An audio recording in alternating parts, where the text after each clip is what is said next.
Howdy, Possum Patty here. It's May 11th and I'm nature journaling. And do I have some stories to tell you today? First was my amazing new discovery of horsetails, living fossils backed by the sensitive ferns. Equisetum.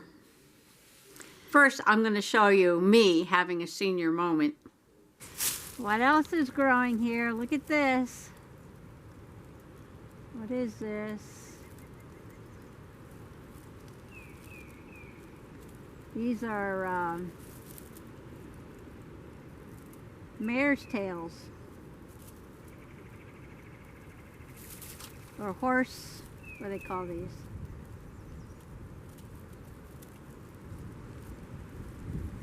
Oh, I didn't see these last year. Look at the big one over here.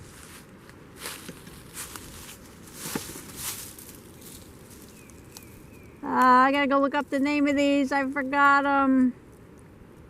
Horsetails. Horsetails. Scouring something. Oh, this is so cool. I have a new discovery. Very excited about my new discovery. For 100 million years, these horsetails dominated the understory of the prehistoric forest. They grew up to 100 feet tall, kind of like the club mosses that grew so large back then. I was reading in Plants of Pennsylvania how I can tell the horsetails from the scouring rush. And the scouring rush, which has a lot of silica in the stems, was actually used to scrub tin pots. Now the scouring rush has evergreen stems, so the stems are up all year. And the horsetails have annual stems. So I'm thinking these are horsetails because when I was out here looking at the fertile fronds of the sensitive ferns earlier in the season, I did not notice any of the horsetail stems.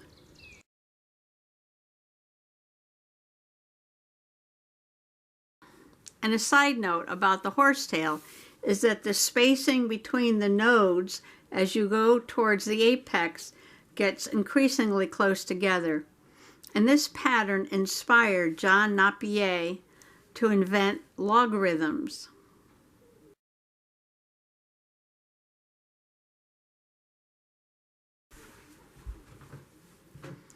On the horsetail plant, what you think are the leaves are actually the branches. And what you would think would be part of the sheath, these little brown points in the middle here, are the leaves.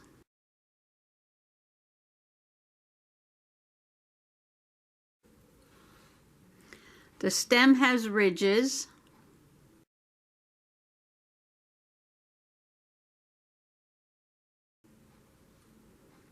The leaves on the stem are non-photosynthetic, but the stem and the branches are photosynthetic. They contain the chlorophyll. And on this plant, there's also a few tiny, tiny leaves on the branches, and those are called microphyls.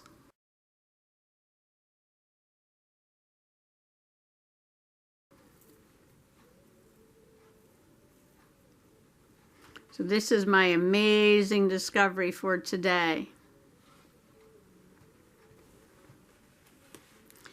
I made up a little ideograph to represent the idea of a story, and inside I put little weather symbols.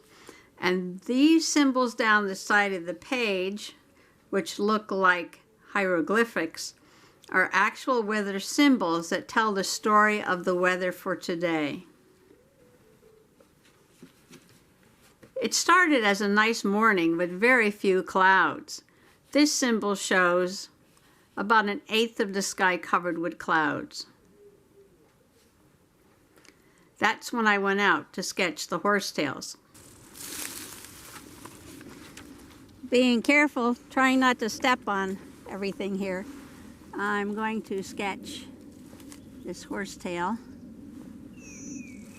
It's got an interesting stem, looks like a bamboo. And the branches come out in whorls.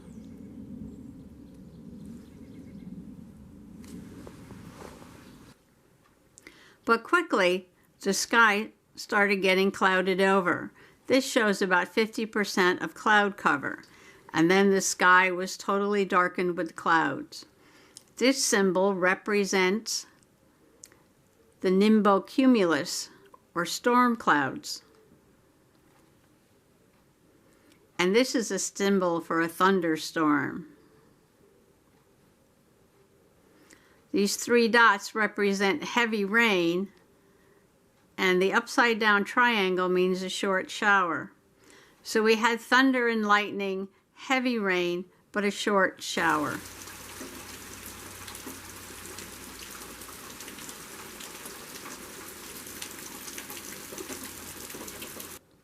And then the skies had partial clearing again. And then more nimbocumulus clouds rolled in. And thunder and lightning. And then we had hail. This triangle represents hail. You know, there are many models out there. The Rockefeller Foundation published their recommendations of about 3 million tests per week. And I went outside and I measured it because I was curious to see how big the hailstones were. And they were most of them were between 1/4 and 1/2 inch in size.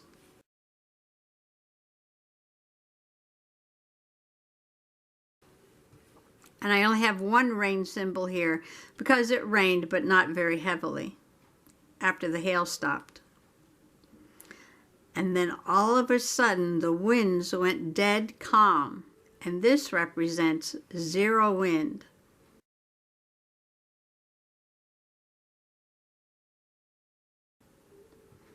And then before the sun set, we had partial clearing again. And that's my weather story and pictures for today. I also put in the rain gauge because for the last few days we've had first about 6/10 of an inch and then another 4/10 of an inch. So about another inch of rain altogether. Between the first storm and the second storm, I heard a thump on the window. I went to the window to take a look and saw that a little olive-colored Ovenbird had hit the window, but it was sitting on the arm of the chair recuperating. The little bird hit the window. I think it was stunned, sitting on the porch recuperating.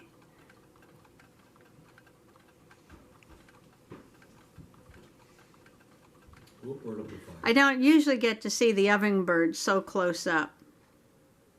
So it was exciting to get a picture of it, but I was sorry that he had hit the window. But then I was glad that he felt better and flew away. They're easily recognizable by the little orange spot on their head, their olive color, their pink feet, and the stripes on their chest. So thanks for coming along with me on this busy nature journaling day. Bye-bye.